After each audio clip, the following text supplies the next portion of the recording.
lots of tanks and military vehicles, but we're not. Thank you very much for the question. And General Solana, I gather there's been a call from some allies for a meeting of the G8 to consider the statement from Milosevic last night that he's prepared to accept the G8 demands. And I wonder what you think of that. Thank you. Let me just say a word about the question of the G8. Yes, I know that France and Germany have suggested the possibility of a G8 meeting. I think it's a good initiative. As I said before, whatever can be done on the diplomatic front, it will be more than welcome.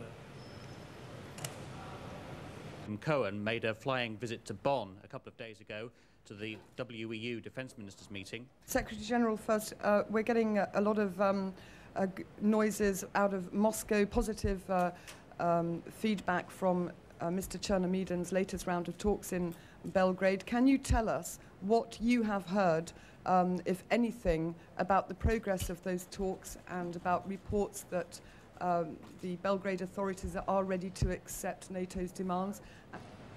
Thank you very much for the question. Well, I don't have any fresh information. I will probably have more information along the day. But the only thing I can tell you is that we welcome, of course, any diplomatic effort in order to have Belgrade accept the position of the international community and to accept the aim of our objectives. Hello, Stephen Gray from the Sunday Times. General Clark, I wondered... I couldn't give you an estimate of how many soldiers we've killed or injured in this thing. There's no way of knowing that.